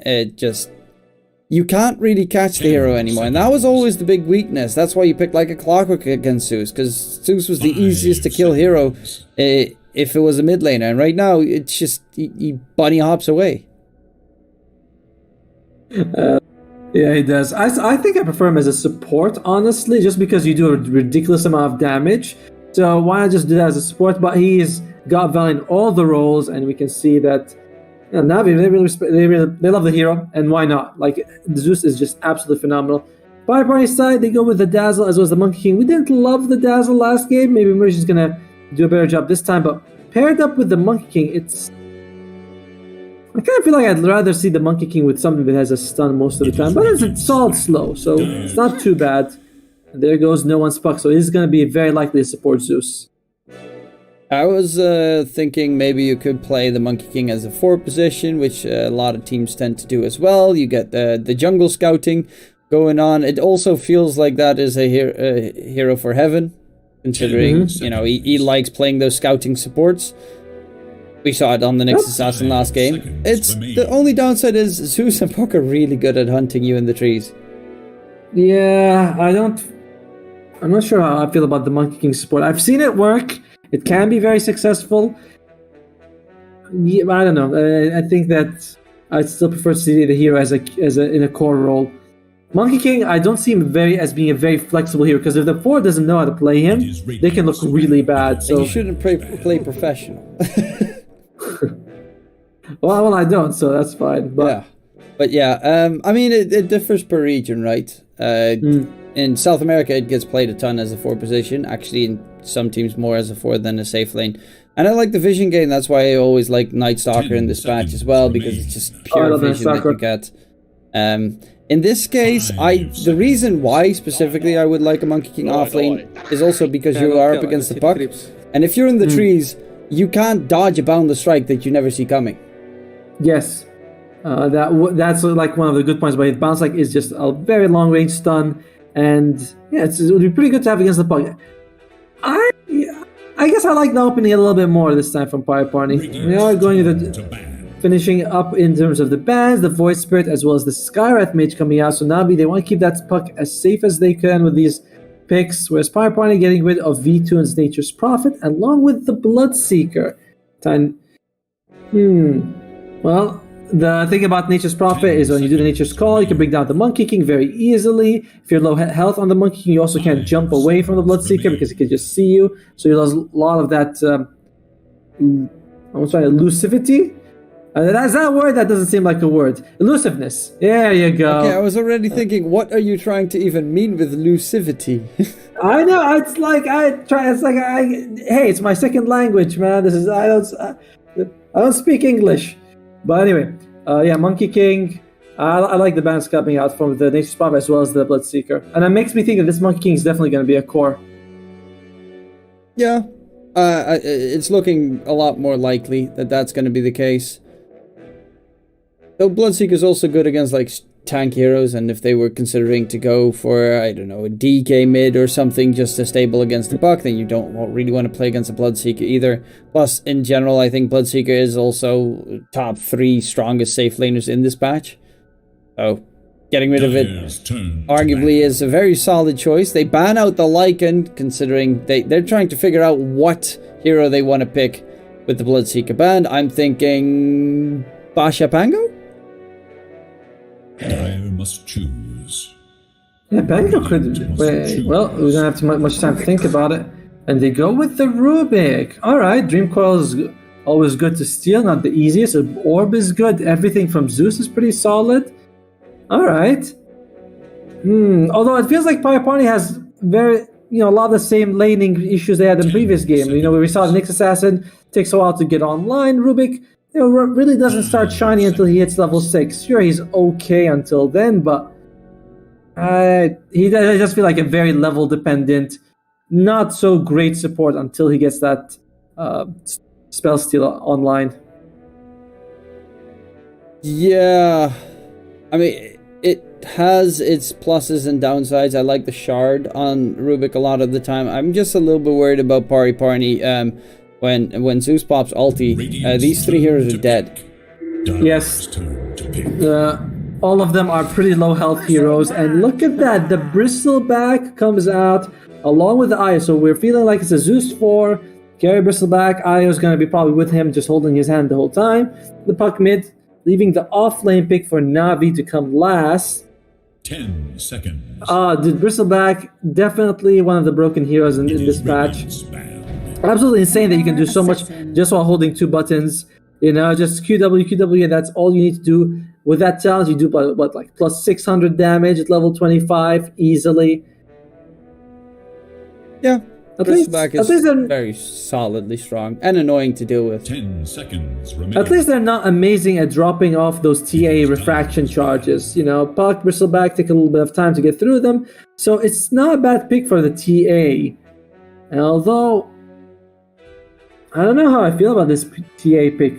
Is it going to be mid, the Monkey King safe lane? Are they going to put the TA safe and move the Monkey King to one of the other core roles? 10 seconds. I don't think that doesn't seem likely. You always want to have the TA mid against the puck. 5 seconds. Yeah, I would assume it's going to be a depressed kid mid TA play with the Monkey safe lane, and then they last pick their off laner. They banned out the Viper themselves, which obviously would have been pretty nice to have against the Bristleback. But yeah, there are a multitude of heroes that you can go for to deal with the Bristleback. Some of them, for instance, the turning heroes, Axe or Legion Commander, even though both those heroes are not really meta at the moment. So that might be a little bit of a problematic point. PARI, their draft seems slow. Like TA will need to farm. Monkey King, if you will also want to farm quite a bit as well. So you really got to get an active offlaner, because even Dazzle doesn't give you much damage. Rubik can, like especially if you steal something from Zeus, like he can do damage. But I'm just thinking Navi at like, I don't know, 15 minutes, group up, take every tower, and that's all they really like. That's what can PARI do about it. They do ban the Beastmaster, which I'm glad to see, because that would have really accelerated their push even more. Still a Visage though. I'm really scared for PARI. At least, with the TA you do have very good Roche. Tower push is okay. It's still not superb because you are kind of forced to put the TA there, and you don't really want to have the TA there. Luckily enough, there's not something like a Tiny yet. And considering the lineup at the moment, I mean, it could even be the surprise Bristle off lane, and then they would still pick up the safe laner, which could be very disastrous for PARI. That's something I actually thought about. I was like, what if they... But... It's still a very good Bristle safe lane game, though. Yeah, it is. Navi, they're probably going to go for their off laner here. What could they go with? Something that could remove refraction charges would be nice. Something that could find the Monkey King would be good as well. I know. Like the band Visage? I feel like Visage might be just the hero, honestly. Well, Visage works as well. I'm a go for my boy Veno. We don't get to see that often. Yeah, it's super good against the PARI lineup. Well, I don't disagree. I think Veno would be fine. Just it's a hero that I feel like at least I haven't seen in a very long time. What are they going to go with? Recently. Or Brewmaster is also good. You just disable the TA for, ever. One of the problems with both the Visage and the Veno lineup is that early game of the Bristleback doesn't fight. You have the Io Puck Zeus. You need someone a little bit in front. Brewmaster does that for them just fine, so I like that. 10 seconds. I was actually going to say, I wondered if they would have gone for Doom, but Doom also is a little bit hit or miss right now. PARNI, they need an offlaner who could fight, someone who could hopefully reasonably do well in the lane. Let's see. OD offlane, let's go. OD offlane, pure damage. Just go chew through the Bristleback. Yeah, don't care about him whatsoever. Easy. Pangolier is still in the pool. That might be something. Although you're up against Pug, Zeus, Io. Like, this is not a good Pangolier game. These guys can dodge. Stuns, really, though. Like that. In that regard, Pangolier has one big plus. If you get a Blink Dagger, they have no real ways of making sure you don't get your spells off. And that one is weird. That one is very surprising. That is the off-lane bounty hunter coming out for Pasha. I mean, I was thinking they need something that sort of starts fights, something that can provide them with control, some beefy boy, and they go with Bounty Hunter, who was banned in the first game of the series, I believe by PARI themselves. Actually, if they banned it, either way, this is insane. At least, no matter what happens, it's gonna be an exciting game because we are gonna have the Pash Bounty Hunter. We're gonna have the position 4 Io. Sweden Strong seems to love playing those laning position 5s as a position 4. Crystal Maiden game 1, Io game 2, Solo goes with the Zeus. And Truman, I don't love this Bounty Hunter pick, but is there some merit to it? What do you think? 5 seconds. I definitely think that there's a merit to it. If they can get off to a good start on the side of PARI and TA can get that Deso pretty quick, they find the first Roshan. Yeah, I mean, until the Bristleback gets his Ags, the hero is actually not that strong. So if you get a good couple of early game kills with the Bounty Hunter, you also get the Vision. It could work. I still do think that it might be a little bit too tough to beat Navi, especially considering Navi is just really freaking good. I'm going to go PARI though. I'm going to go wild. I'm going to say the Bounty Hunter pick, the fact that they have lockdown, which Navi have very much nothing of, like Brewmaster Split and the Puck Dreamcoil, that's their lockdown, will make it pretty rough on their part. So I'm a believer in PARI. Where are you headed with these draft choices?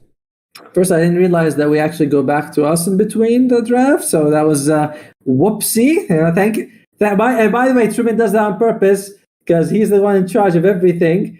Love the warning. Anyway, I feel like PARNI snowballs early, they could take the game. But if it's an even game or they are behind, that the game's lost by like 15 minutes. Because Bounty Hunter is a snowball hero. You know, he's a shark. You know, like a lioness is. So he has to keep feeding to win the game. If not, that's that. Well, not feeding himself, but he has to like keep getting kills to actually be worth it. Damn. Let's go in the game, Truman. Let's go into the game. You know. Okay. Have my knee up here. Shiny faces are gone. Yeah. We are in the game right now. Smoke shenanigans coming through. But yeah, I do wholeheartedly agree with your analysis. They kind of have to have a good start on the side of NAVI, on the side of PARI, or they straight up lose. And even if they have a good start, if they don't push the objective hard enough, this Bristleback might still get out of hand with the IO supporting him the entire time through. Ooh, solo. There's a monkey chasing him. It's a wild career. One thing you could say though is that I do like PARI's late game potential if they start snowballing with Pasha's Bounty Hunter. You know, TA Monkey King, those are great heroes to have. You get them a few track kills and it starts rolling with the money. I mean, I don't know if I'd say they're scarier than Puck and Bristleback, but they're certainly at least equally powerful. If that makes sense. Yeah, TA is just a monster in the late game as well. But if you don't, the problem against the Bristleback is most of the time, especially with an IO guarding him, if you don't kill him off in those first like 5 hits, then he'll just heal up and come back swinging and just completely deck you with the viscous nasal goo. Let's see what they choose to go with here. For top lane, we're going to be looking at the Dazzle as well as the Monkey King versus the Zeus and the Brewmaster. Not feeling like Navi is going to be overly worried. Once Solo hits level 2, gets the Heavenly Jump, he should be unkillable basically. And Laze is just naturally tanky, can slow people. I feel the most worried for Immersion. I feel like Immersion might be at risk in this lane. Oh, LTW, he's going for it. Oh, he's taking a lot of damage. Well, he is fairly aggressive already, trying to bully them out. It works so far, but yeah, he does take a lot of damage in return. Just only the tangos and a magic stick to work with. Okay, that was interesting. That was a lot of punishment that they took. I mean, they did give Laze a piece of their mind as well. Like, hey, you don't like what you did last game, we're going to make sure you suffer. Meanwhile, bottom lane, that's the lane you want to look at. Pasha starting off with the magic wand. You know, typical, you are up against Bristleback with spams. He already has 10 charges on it. So, I mean, I feel like this is really the lane I'm going to be watching most of the game. LTW Immersion are probably going to be fairly aggressive in their approach. Bottom lane, I don't really see, you know, the supports can die possibly, but the Bristleback and the Bounty should be pretty much A-okay. And mid is, yeah, mid's mid. They have chances to kill each other, but again, you probably need a rotation if you're the TA to get a kill on the puck. Mid is certainly mid. It is definitely not one of the other lanes. Yeah, we'll see what Pasha can do in this game. So far, Laze really suffering in terms of CS though. This Immersion ILTW Monkey King Dazzle combo, it's working out really well for them. Every time Laze goes in, slows, gets a full jingle. The ILTW takes a few hits here, but also should be fine. He also bought Healing Salve on LTW, so in case he drops pretty low. His own Healing Salve still heals him for quite a considerable amount, so he should be in that regard still just fine. Dabrowski did go for the bottle pickup in mid. So try to jump away from the last hit from ILTW, but still gives him the Jingo stacks, which means that he's able to survive a lot of this harass just because he's got those Jingo Mastery points, giving him, it's an insane amount of extra health per hit. He popped the Healing Salve, Solo just breaks it, but also 9 magic stick charges is not too bad for ILTW. Could use that to bait your opponent in later down the line. Bottom lane, V-Tune, his farm is going pretty okay, but the Bounty is also not doing too shabby. Pasha is bullying V-Tune out of there, even going to yoink a little bit of that extra cash. Healing Salve on the IO should put V-Tune almost to solid HP levels again. It's almost cute when they try to harass V2. I mean, I know they're just like a lot of time Pasha's just stealing gold, but it's like, oh, that's adorable. But you try to hit him twice. It's just there's no point to it. Oh heaven! He's takes a few hits, but he's also got a magic wand, 16 charges. He's just gonna be fine. A bit of a passive game, but kind of expected, honestly. Bounty. So, yeah, top lane, the side of PARNI still has not been able to drag the lane back to have a solid lane equilibrium Dire's top tower is in danger. whatsoever. LTW does get the kill onto Laze, and that is first blood secured, so because Solo did dip for a little bit to possibly help out somewhere else, they did lose the Panda. He went for the bounty run. He went for the enemy's bounty ruin, and that cost them because Laze couldn't just solo that lane at all. Well, currently, the Vitoon's actually below Pasha in net worth. He's constantly yoinking that money away, which is so very much valued here for the Bristle. Really enjoying all of his money stolen. In comes Pasha. Continuing that harassment on the bounty hunter. This is actually pretty filthy. Yeah, it's like 40. It's a 40 gold swing every time you do it because they lose 20, you get 20, so it really adds up. The cooldown also really improves. Like we'll see if I imagine he's gonna max it out once it gets level. Once he gets level 5, then it's really annoying. And V-Turn's actually taking significant amount of hit. Pasha's gonna lose his life. Sweden strong, continuing forward. Pasha does have magic wand charges. Is baiting them in pretty deep. But it's going to be the Rubik instead with rotation from no one, and the Rubik will die. Pasha will stay alive. During all of that, Solo's taking some of the experience in mid. We can catch up slightly. Depressed Kid probably gonna start jungling soon enough. So it wouldn't be too surprising if they, in a bit, put, for instance, Immersion towards mid so he can get that solo XP once Depressed Kid leaves the area. Yeah. And honestly, that's not really a rotation that no one wanted to make. Like you go bottom, you just get killed on Heaven's Rubik. You're like, you want to go for a little bit more. I feel like you really relieve the pressure with Laze. He is just not having a game this game. Although maybe not actually. LTW, nice rotation from no one. Do they get the kill? He is still alive. Does have the bound the strike in a sec. Should have waited until the creeps were not fortified there. Would have been a lot more healing, but he does stay alive at the very least. Yep, another no one rotation, not getting him exactly what he wants. He forced the TP, now he's forced to walk back. Solo's just going mid though. He is taking all the XP, gonna reach a fairly quick level 6. He's only level 4 right now though. And Depressed Kid, he's just farming. This is exactly, look at him, he's at 60 CS in 6 minutes. And no one taking a heap of damage from the side blades as well.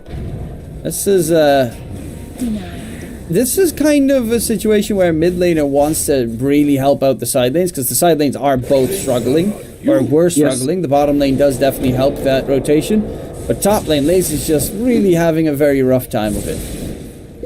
Yeah, and I imagine if you're Navi, you kind of want the guy to be online because if he's not, how are you really going to start fights? Yeah, you got Puck, you got Zeus, and you got Io. These guys all are pretty squishy. And you need Lace to start to beefing them up a little bit here. In the meantime, V2, look at that. Double steals by Pasha. And his net worth also, how is it actually? Still number 2 on the net worth. No, he's fine. Pasha taking a lot of damage. 6 quill spray stacks. That's a little bit too much damage to be taken. He does have level 5, so Janana Gold Steel is pretty good at this stage, but he needs to be very careful for those stacks. What's he got on the courier coming for him?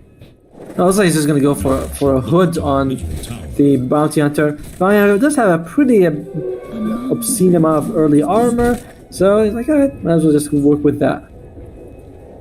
Prescott, in the meantime, top net worth by quite a considerable margin. Is going to go for the Deso Rush instead of the Dragonlance, which is an interesting choice. I'm wondering if that is just meant so that he can take Roshan incredibly early. Would be pretty good for them. And also, we talked about sort of the tower damage that was a problem for them in game 1. PARNI might be like, yeah, let's get for TA Deso. maybe have early BKB. If we win a fight, we want to take buildings right after, because map control was a huge issue for them. And look at that. It's nice. Is that a triple stack? That is a triple stack. Ancients as well. So the Press Kid just really abusing these sort of unfortunate rotations by no one, only killing Heaven in... Oh, Pasha about false though.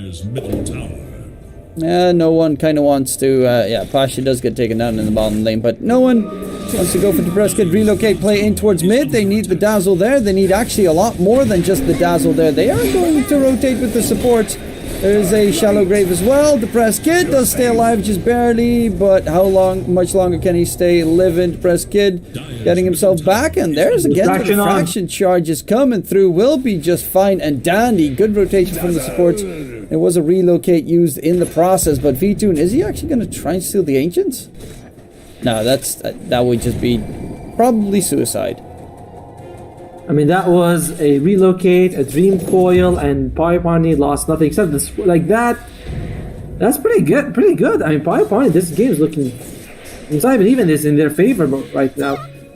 Pasha is also level 6, although Pasha might be losing his life right now. Is he gonna be okay? Oh my lord, that damage from the Press Kid, and yep, no one did not see it coming from the side. He'll find another kill onto Pasha in the bottom lane. Yeah. Two big fights coming out in two different directions. Yeah, it's not. I mean, it's not too bad. I think killing no one's a little bit more important, but at the same time, PARNI, we talked about this. Bounty Hunter, we don't want to see him become a creep. You know, we don't want to see him just to be this useless guy.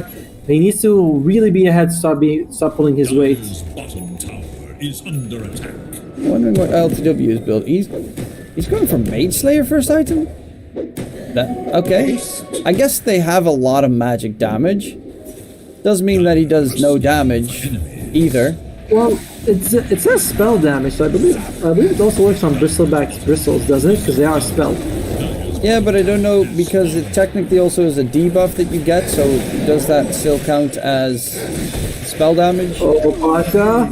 Going pretty deep. Immersion, Shallow Grave keeps Pasha alive. He gets a courier snipe in the meantime. They're very deep though. Luckily enough, they are not going to be able to punish it just yet. The Rubik's actually in trouble, and they're right next to a very juicy Ancient stack, which V-Tune is going to try and farm up, and this is pretty painful if they get this stack stolen.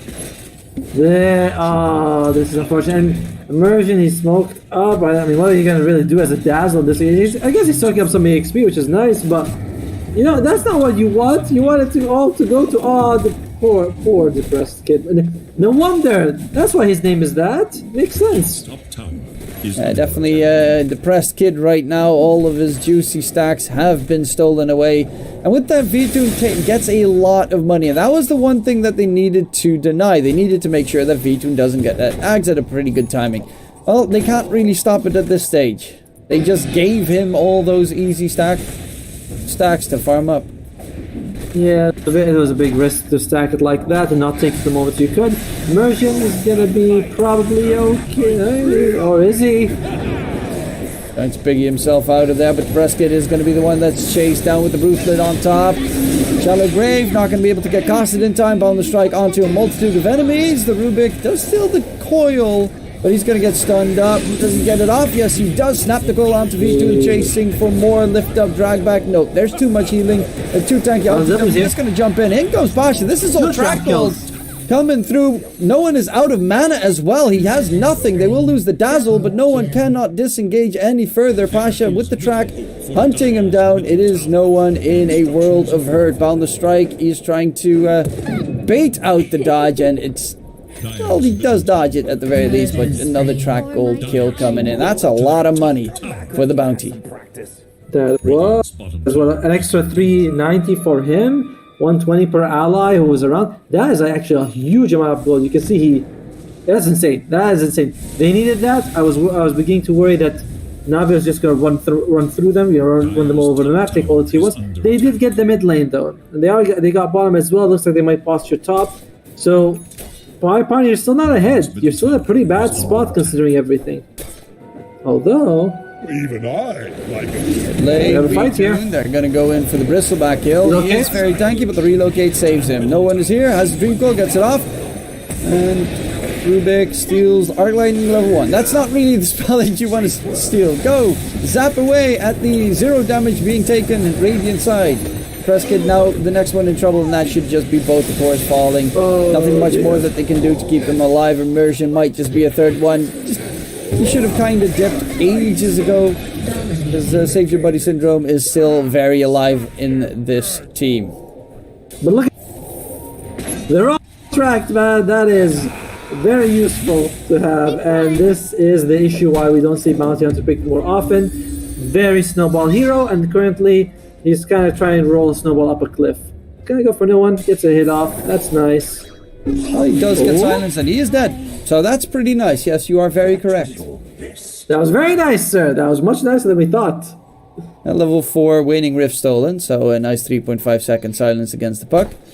That ain't too shabby. Of course, it is still looking pretty rough with V-Tune's Ags being only one, solid 650 gold away. For the rest, he's got every other piece, and that is fairly painful, because that opens Roshan for Navi as well, considering he can get all those stacks onto Roshan. And yeah, the TA went for the Deso early on. You kind of need that Roche kill. For sure. Meanwhile, Pasha is going to go for the Aghanims, for it allows, Shuriken Toss, gives you more cast range, and you get the Janada Gold Steal as well as the damage, and ILTW just falls, poor guy. I always feel like the Aghanim Scepter on Bounty is kind of more useful, again, when you're ahead. In this situation, I would prefer to have something like, that helps him tank up a little bit more. How do you feel about that, Mr. Truman? I actually have to disagree slightly. How could you? I'm a monster, I know. I'm sorry. But yeah, no, I really like the Aghanim Scepter on Bounty. It's not necessarily for just the Janada Gold Steal, but it's the fact that with track on enemies, you also do extra Shuriken Toss damage. And then with Janada on top of that, it just does so freaking much damage. And it's like the only way they can kill off this IO in a team fight. Yeah, I mean, there's definitely a lot of value in it for sure. I don't personally like it myself, but I can see why some people would go for it. This is one of the best things about Dota, is that when two people can have a disagreement about item, and we see the different ways, there's really no right and wrong here, except the fact that I'm right and you're wrong, but still, it's alright. Don't worry, I'll delete my items and buy a Shadow Amulet and stand AFK. Though no one silenced up, he does take a heap of damage. The problem is, every single time PARI are fighting, the only one that's never there is the Bounty. Yeah, that's kind of a problem when the guy who's supposed to help you snowball doesn't show up. Let's see. He does track solo, but there's no way he's going to avoid staying right next to a sentry. He needs to be careful here. ILTW, he is going for a Diffusal Blade. Interesting. Doesn't have the BKB queued up at any point. Solo's dead. Probably. Likely. He needs to Shuriken Toss. Why is Pasha never there? Dude, stop farming creeps, start farming enemies. Well, to be fair, he's probably thinking that he needs to get the Aghanims to really join fights. ILTW, is he going to be okay though? The relocate comes up. Ultimate comes out. ILTW, is he going to die? Yes, he is. I bet. I'm really not a big fan of Mage Slayer first item on Monkey. It just does way too little. Lays might get taken down, but they tickle him a bit. Gets healed up, and now they're just going to disengage quickly, or as quickly as they possibly can. And now Pasha is in a world of hurt as well. V2 with the Aghanim Scepter, yeah, that's the problem of giving the enemy your stacks. He gets it at a ridiculous timing, top net width of the game. And the Press Kid can't fight it. They're just going to walk into the pit and get that first ages of the game. Compare the Brewmaster 3-1 and 8 to Pasha 0-3 and 4. This is what, like, Brewmaster, less net worth, still more valuable though, just because you can pop your ultimate and still do a lot in every fight. Yeah, this Roche is gonna fall pretty fast. They will be able to get that first Aegis, and, well, killing off this Bristleback one time is already very, very, very rough for PARI. Killing it off twice is nigh impossible. No, see, when he's alive for longer, you have more Junada hits. so you steal more gold. And you get your ags faster. Hey, Otomo knows the game. But this was the plan all along by PARNI. They're like, let's keep the bristleback alive so we can just stealing That's in all seriousness though, Pasha's gonna hit level 12. The track gold I think doubles in that level at least for your allies, which is very nice. And if they can't get a few kills very soon, Navi looks like they're just gonna take the whole game. Depressed Kid, he's building the BKB, but he's quite far. He's only got the Blink and the Deso and 300 gold to his name. Still needs about 3,500 at least to get the BKB. ILTW builds the Diffusal, but is now active. I kind of agree with you. I did not like the Mage Slayer level 1 first item. Did not feel the impact of that. Top lane, Depressed is here. I mean, I wouldn't mind it, but not first item. Because this would be such a good game if you get Orchid. Against Puck, if you rush Orchid on a monkey, you can later turn it into, of course, the Bloodthorn and whatnot. But at this stage, it just feels, you know, you jump in and, oh yeah, I'll reduce their damage slightly if I hit everyone and they're all inside my Wukong's command. If not, I'm just dead. Looks like he's considering going for Silver Edge. I'm wondering if he's gonna go for that or he's just trolling. He's going for a BKB. Either way, Immersion. Oh, Heaven's gone. Immersion might be joining very soon. Buyback comes out though. Pasha trying to continue, gets coiled up. Needs to be careful. He is looking very dead. Wukong's comes in onto Swedish Strong. They get rid of the IO though, who does immediately buy back with the relocate play in the Stolen Dream Call. Kept V-Tune away from that engagement. And Prescott is now the one in a World of Hurt Immersion. Can he keep him alive? No, can't. Shallow Grave if you're tornadoed up. Good moves coming out from Lays. And it will be Immersion and down in the dumps as well. And the only one that bought back for that engagement on the dire side is the last one standing. Navi is just on a whole other level, man. That Brewmaster pick was brilliant. Worked out for them like very well. The supports are just doing the Zeus is doing the damage, and we see Swedish Strong keeping everyone alive. Bristleback as well. They picked him up fairly early and just uncountered. Look at the damage he's doing. 450 to the tower. Yeah, it's not too shabby. V2 just chunking away at everything. It's almost like you're seeing a tiny play at the moment with that building damage. 8-0 and 10 hasn't died a single time this game. Does of course have a big juicy support with him for exactly that reason. Pasha is, yeah, high ground defending is actually pretty nice on a bounty hunter if you've got the axe, but it's still 2 pieces away. Well, 1 piece and 100 Pasha? gold. They ping him out. They probably know that he's around here. Very bold. Well, he's getting those bounces of the shuriken toss in, but needs to be fairly careful. V2 continuing forward. Gets all those viscous nasal goo sprays going off the entire time, and still has an Aegis for a minute 30. Immersion's gonna get 3 shot. Dream Call that was stolen, still gonna get thrown out, but they are just gonna zap them all into oblivion. Nice tracks you got there, but it ain't gonna do anything. The 2 cores just need to disengage, and back to the high ground they go. Lays suffered the whole game and still in the lane stage and just has a huge impact. At this stage, no one again with the puck. Game 1 he was phenomenal with it. Game 2 the same thing. And yeah, I'm like, look at Solo. He's like, oh guys, can I go for an Aghanim Scepter on Zeus? First major item. You know, I got the shard. And he's like, yeah, sure. Just go get Aghanims. Why not? They are extremely farmed on Navi, the non-bounty hunter team, by the way. Dyer's middle barracks. Really? Would not have expected that. It's a bit shocking. It's a bit shocking. It's the bristleback's just too big. And the bounty hunter is just too far off of the useful tool. Going in, it is the monkey. I don't really. Okay, LTW. You have to give him the tip. He just jumps into suicide, and the GG gets called.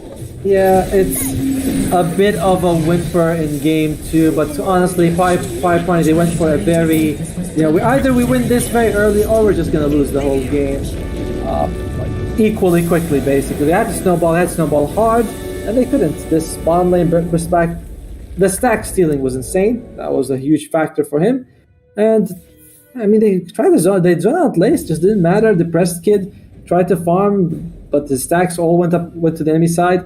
7 kills.